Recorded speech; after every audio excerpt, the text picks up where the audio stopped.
Handicap 26 there, Distributors and Hobbies, and we're going to go over the finer points of the Umarex SA10 magazine. I'm going to have notes down in the comments, so stay tuned. This is the Umarex SA10 magazine, and I want to go over this again in another video, which I'm doing now. You have a seal down there, okay, and that's for the CO2.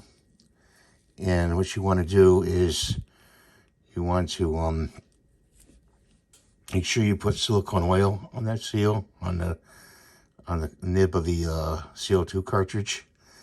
And with different CO2 cartridges, that size of the nozzle may be different. So try to stick with one brand. I usually stick with Crosman, but you could stick with Gamma, whatever brand you want to use. Okay, the other thing about this is it has a flip-up tightening device. So when you flip it up, make sure you grab onto it really with a good hold.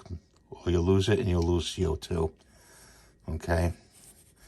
When you want to oil the valve, put some silicone oil right in that hole right there. Set it down. Let it sit for a while. Okay. This magazine is a replaceable magazine. If it breaks, that means you got to buy a new one. There's no parts sold for this. I was informed by Umarex. So it's about 34 bucks on Amazon. I'll have the link below for you. I'm going to put all the important tips that I could think of about this magazine and other, it could pertain to the other CO2 magazines as well in this category. In the comments in the description, she'll have all that information at your disposal. So I hope you enjoyed this short video, and I hope you subscribe and give me the thumbs up. I really appreciate that. And thanks for watching. Bye for now.